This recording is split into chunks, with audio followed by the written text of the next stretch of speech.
Ils sont 24, mesdames, messieurs, à s'élancer dans la course de la présidentielle de décembre 2023.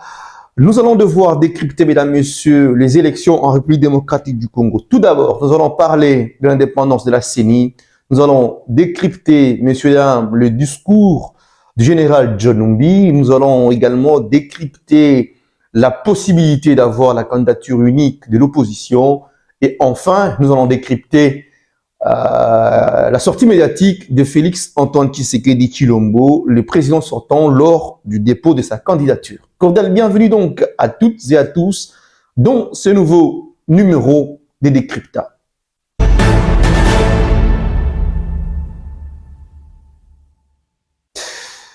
Retenez tout d'abord que la publication de la liste définitive des candidats président de la République sera donc disponible de ce 18 novembre prochain. La CENI est-elle vraiment indépendante? Beaucoup de gens se posent cette question. C'est vrai, il faut que nous puissions y réfléchir. La dernière sortie médiatique de l'ancien président de la CENI, j'ai cité Corneille Nangaa, nous a révélé que cette commission dite indépendante est au service des individus. Imaginez-vous l'ancien ou l'ex-président de la CENI déclarer qu'il était co-auteur d'un deal politique. Pendant que il est censé, ou l'institution qu'il dirige est censée être indépendante, donc son président doit être aussi indépendant. Comment est-ce que nous pouvons faire confiance à Kadima? Puisque son prédécesseur a été, n'est-ce pas, co-auteur d'un deal politique entre Joseph Kabila et le président sortant Félix Antoine Tshisekedi. Donc, ici, nous devons dire que à chaque fois qu'il y a élection dans nos pays, en Afrique ou encore en République démocratique du Congo, le président sortant ou le président entrant cherche toujours à mettre à la tête de cette institution quelqu'un de proche. C'est le cas de Denis Kadima qui est proche de l'UDPS et proche de Félix Tshisekedi. Lors de sa nomination, vous allez vous rappeler que plusieurs voix se sont levées pour, bien entendu, dénoncer cette nomination parce que il y a de preuves qui stipulent que Denis Kadima est bien le cousin de Félix Antoine Tshisekedi et il est proche de l'UDPS. Et l'indépendance de cette institution de la CENI est remise en cause. Je vous donne juste un fait. Félix Tshisekedi débarque le samedi 7 octobre à la CENI pour déposer sa candidature comme tout autre candidat de président de la République. Mais ce jour-là, la CENI refuse de recevoir d'autres candidats. Il donne donc le privilège à Félix Tshisekedi de déposer seul ce samedi 7 octobre 2023 sa candidature.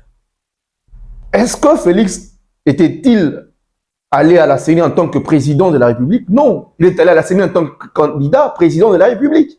Donc, il devait être reçu comme tout autre candidat, comme Mukwege, comme Seth Kikuni, comme la délégation de Moïse Katumbi. Il devait être reçu comme le président, le président, je voulais dire, le pasteur Ngoï. Il devait être reçu comme Diongo, donc il devait être reçu, bref, comme tous les autres candidats. Pourquoi la CENI a-t-elle refusé de recevoir la candidature de Denis Sessanga le même samedi?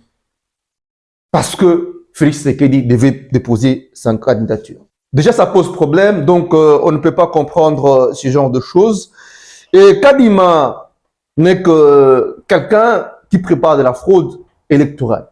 Donc, il a été choisi par Félix Tshisekedi et nommé à la présidence de la CENI pour ce fin. Il n'est pas de bonne moralité. La Senko l'a dit. Il y a certaines personnes qui commencent également à comprendre aujourd'hui que la CENI joue un mauvais jeu. À 70 jours des élections de 2023, la CENI de Kadima dit qu'ils sont incapables d'afficher la liste des électeurs devant le centre d'inscription. Imaginez-vous, c'est une première depuis que le Congo est Congo. C'est de la fraude qui se prépare. Parce qu'on n'est pas affiché les listes des électeurs devant le centre d'inscription, cela posera un problème énorme pour que chaque électeur puisse retrouver d'abord le centre où il ira voter. La CENI dit qu'ils vont devoir mettre en place de personnes qui vont se tenir devant des centres des CENI, des bureaux de vote, des antennes plutôt des CENI dans chaque région, dans chaque province, dans chaque ville. C'est déjà, mesdames, messieurs, la fraude électorale qui se prépare. Parce que beaucoup de gens ne seront pas en mesure de faire la file pour voir quelqu'un qui peut vérifier son nom, s'il est à quel centre, où son nom est orienté vers quel centre pour aller voter ou élire son candidat.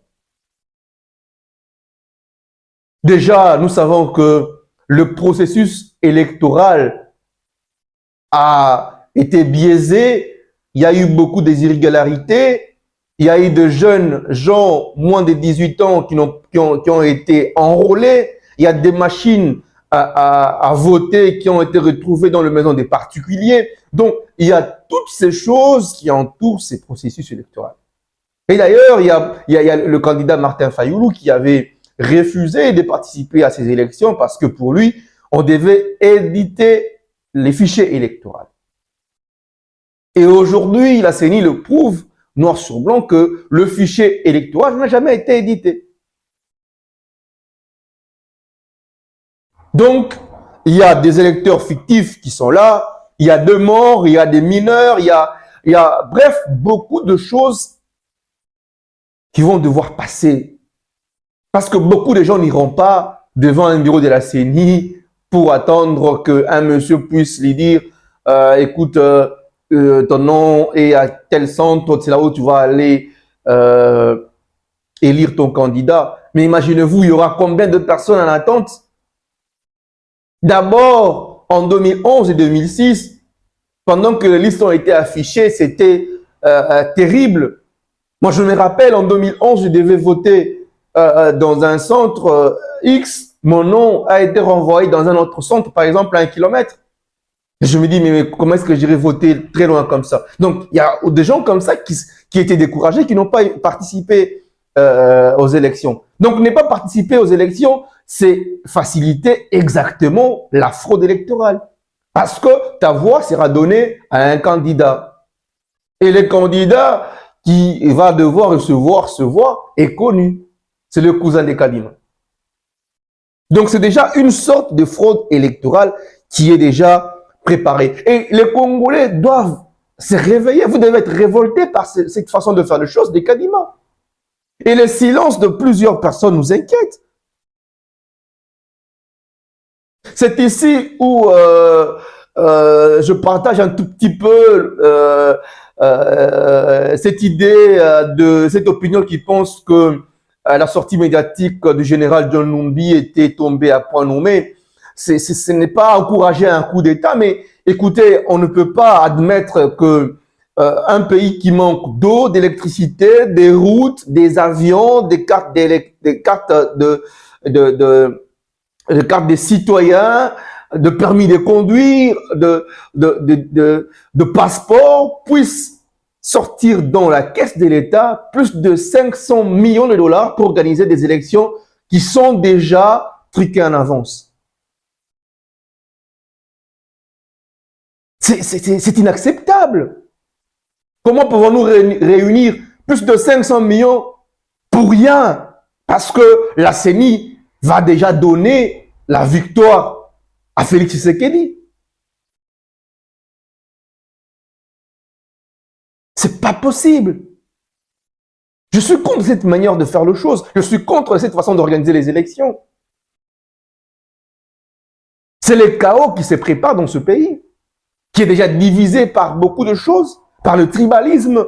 Ce pays est divisé par la guerre. Donc, ça sera très compliqué en décembre 2023. Kadima doit se ressaisir. Il doit vraiment se ressaisir et annuler cette décision de ne pas pouvoir afficher les listes des électeurs devant le centre d'inscription. Aux élections de 2006 et 2011, on avait affiché ces listes. Pourquoi pas cette année 2023? Arrêtez de préparer le chaos. Nous avons besoin de la cohésion nationale. Nous avons besoin de la paix au Congo. On apprend que l'ANER a invité plus de 7 conseillers de Kadima pour leur dire, écoutez, vous devez annuler la candidature de tel candidat, de tel candidat. Si vous ne le faites pas, vous aurez chaud. Vous devez dire ça à votre président de la République. Cette ingérence est à condamner. C'est inacceptable que le gouvernement en place, que le service attaché à la présidence puisse faire pression à une organisation qui est, entre guillemets, indépendante. Une organisation d'appui à la démocratie. Donc, je pense, à mon humble avis, que Kadima doit faire très, très attention. Très, très, très attention, mesdames, messieurs. Parlons un tout petit peu de la sortie médiatique de John Numbi. C'est Kabila qui a parlé à travers John Numbi. Retenez que Félix Tshisekedi s'est vu avec Joseph Kabila lors de son séjour dans le Katanga. Ils se sont vus. L'ex-président tanzanien n'est pas venu à Lubumbashi en villégiature. Non, c'est faux. Même si la présidente de la République a nié ou encore a essayé de maquiller cette information, c'est vrai que Joseph Kabila s'est vu avec Félix Tshisekedi. Et au menu de leur échange, il était question à Joseph Kabila de rappeler à Félix Tshisekedi ses engagements de faire un mandat seulement. Il s'était convenu que Félix puisse faire un mandat. Et Félix a dit à Joseph Kabila le désir de briguer un deuxième mandat parce qu'il est conscient qu'il n'a rien fait pendant 5 ans pour le peuple congolais. Et ils se sont séparés après 5 minutes seulement. Et l'ex-président zambien, plutôt tanzanien, Kikwete n'a pas su le gérer parce que Félix était catégorique et demandait à Kabila de vouloir lui laisser de briller un deuxième mandat. Et même quand vous suivez la sortie médiatique de John Numbi, vous allez vous rendre compte que c'est Kabila qui a parlé à travers John Numbi. C'est une menace qui a été bien calculée. Ça ne s'est pas fait au hasard. Vous allez vous rendre compte que cela a été fait le même samedi 7 octobre lors du dépôt de candidature de Félix Tshisekedi. Et Félix avait déjà de fuites d'informations que quelque chose devait se passer dans les 2 jours. Quand vous le regardez, quand il parlait à sa sortie du dépôt de candidature, vous allez vous rendre compte que Félix dégageait la peur en lui. Et il a également touché beaucoup de points des candidats des étrangers. C'est simple, comprenez que aujourd'hui, Félix Tshisekedi est en difficulté. Même la communauté internationale n'est plus avec lui. Ce n'est pas parce qu'il prend position par rapport à de mines du Congo. Ce n'est pas parce qu'il est catégorique, comme lui-même l'a dit, par rapport à ses refus sur le genre. C'est faux. C'est en rapport avec la démocratie en République démocratique du Congo. C'est par rapport avec l'assassinat de Cheriba Okende. C'est par rapport avec des arrestations de journalistes. La communauté internationale se rend compte que Félix Tshisekedi est un dictateur.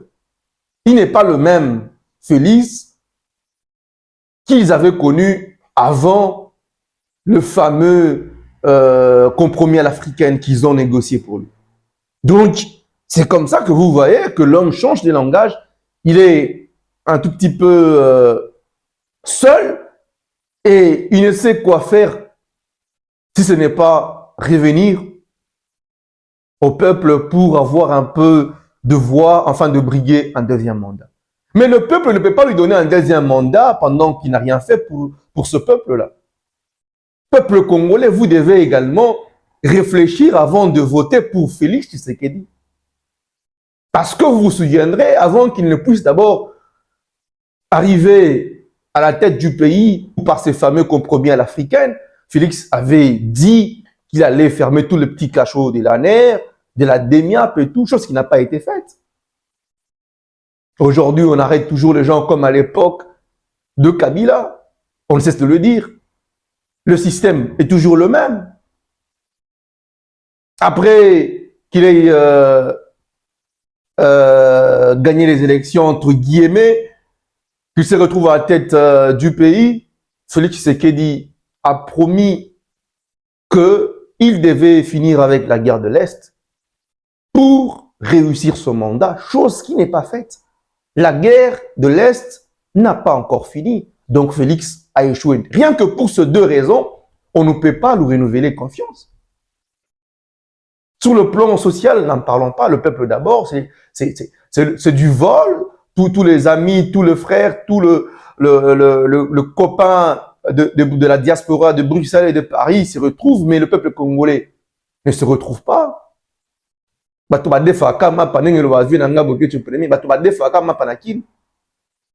Surtout Kinshasa, vous devez quand même vous réveiller.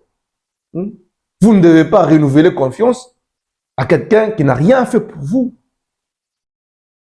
Chômage, ezakaka, nzala, ezali, moto ezate, ma ezate, dollar ese mati, baïba mongo yaram, boyebi, baïba binor mongo yaram, bozala misalate baïba mongo yaram. Donc, rien que pour ces raisons, vous ne pouvez pas renouveler votre confiance à Félix Tshisekedi.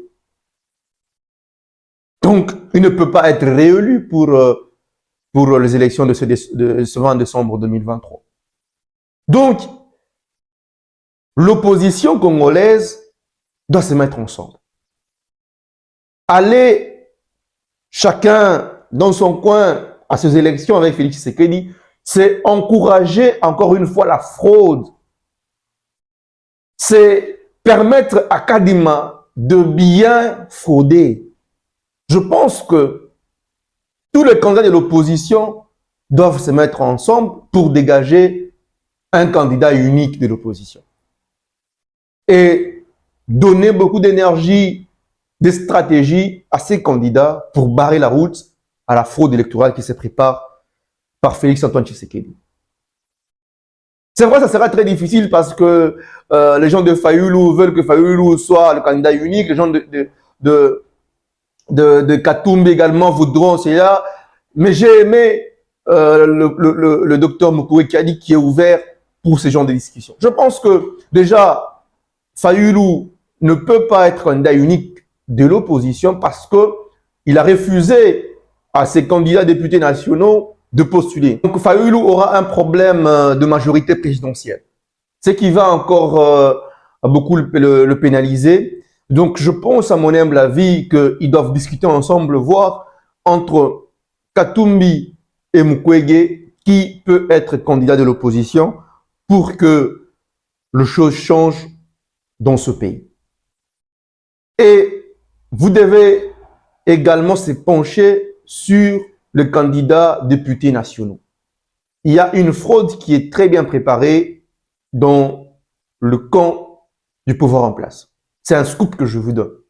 D'après nos informations, on a déjà recruté plusieurs jeunes Congolais à qui on a donné d'argent pour postuler à la députation nationale.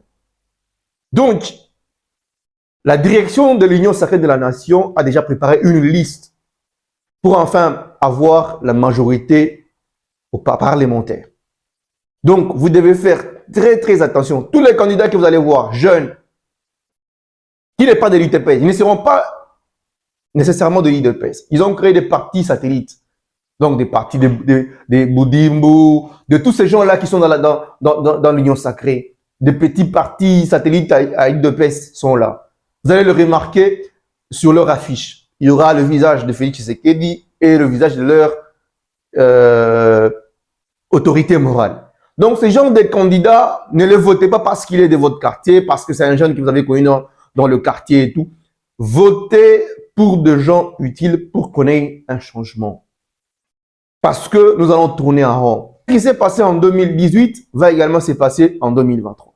Donc, si vous laissez passer la fraude électorale qui se prépare par Félix Tshisekedi et l'Union sacrée, ils auront la majorité parlementaire. Même si l'opposition gagne les élections, l'opposition sera contrainte de travailler avec l'UDPS. Donc, faites très attention. Choisissez le candidat qu'il vous faut à la députation nationale et choisissez les candidats qu'il vous faut à la présidentielle. Ici, je ne fais pas la campagne pour X ou Y candidat, mais réfléchissez très bien avant de voter pour tel ou tel candidat à la députation nationale ou encore à la présidentielle, parce que ces élections sont en tout cas très spéciales pour notre pays. Nous devons en tout cas accéder au changement tant voulu par le peuple congolais. Mais là, monsieur, parlons un tout petit peu de la sortie médiatique de Félix Tshisekedi sur le pic qu'il a lancé contre Mukwege en disant que le Congo n'est pas à réparer et que il y a des candidats de blancs ou des étrangers, c'est ce qu'il voulait bien dire, les candidats des étrangers et tout. Je pense que la campagne électorale s'annonce très bien et ça sera très compliqué dans la campagne électorale. Mais tout ce qui a été dit par Félix Tshisekedi retenait que l'homme a peur de Mukwege et l'homme a peur de Katumbi. Parce qu'il sait que ces deux sont capables de lui faire mal. Donc, je ne vais pas entrer en détail en polémique de cette sortie médiatique, mais je voulais quand même réagir parce que j'ai eu beaucoup de questions quant à ce. Donc, attendons la campagne électorale pour voir comment est-ce que ça va se passer. Mais avant la campagne électorale, attendons la liste définitive de la CENI qui sera donc disponible de ce 18 novembre prochain. Merci donc à tous de nous avoir suivis. Nous sommes arrivés à la fin de cette émission. On se retrouve très prochainement pour un nouveau numéro. D'ici là, portez-vous bien. Bye bye et à bientôt. Au revoir.